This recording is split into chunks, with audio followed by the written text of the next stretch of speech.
It's another year, so here I am with some career advice from ClearanceJobs.com. Now, we are a site dedicated to those with clearances, but this really can apply to anyone, especially if you're looking to break into the national security industry or continuing to build your career within the intelligence or defense sectors. So, in most professional settings, the word plateau might send a wave of panic through your body.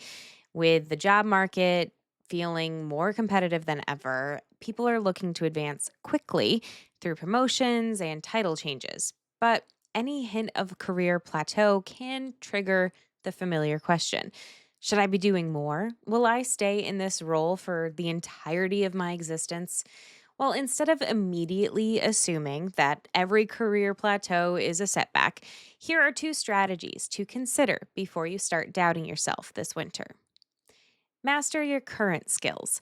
Instead of constantly chasing the next promotion or educational opportunity, focus on becoming the best at your current skill set. You don't have to stay rooted in your responsibilities forever, but excelling in your role can create its own opportunities.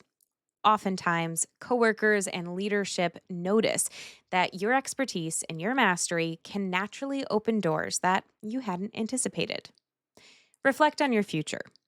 When you're constantly leaping from benchmark to benchmark, it's easy to lose sight of your long term goals.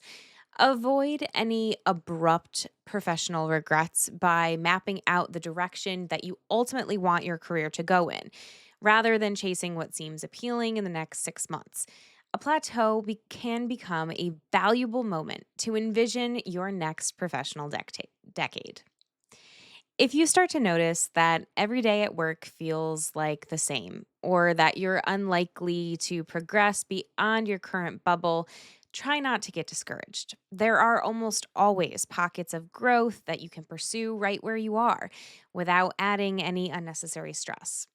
Treating your career as a continuous educational opportunity rather than a constant competition with yourself is the first step in not seeing a steady professional season as a bad thing. For more career advice and all the news you can use about security clearances in the national security industry, subscribe to this channel and visit us over at clearancejobs.com.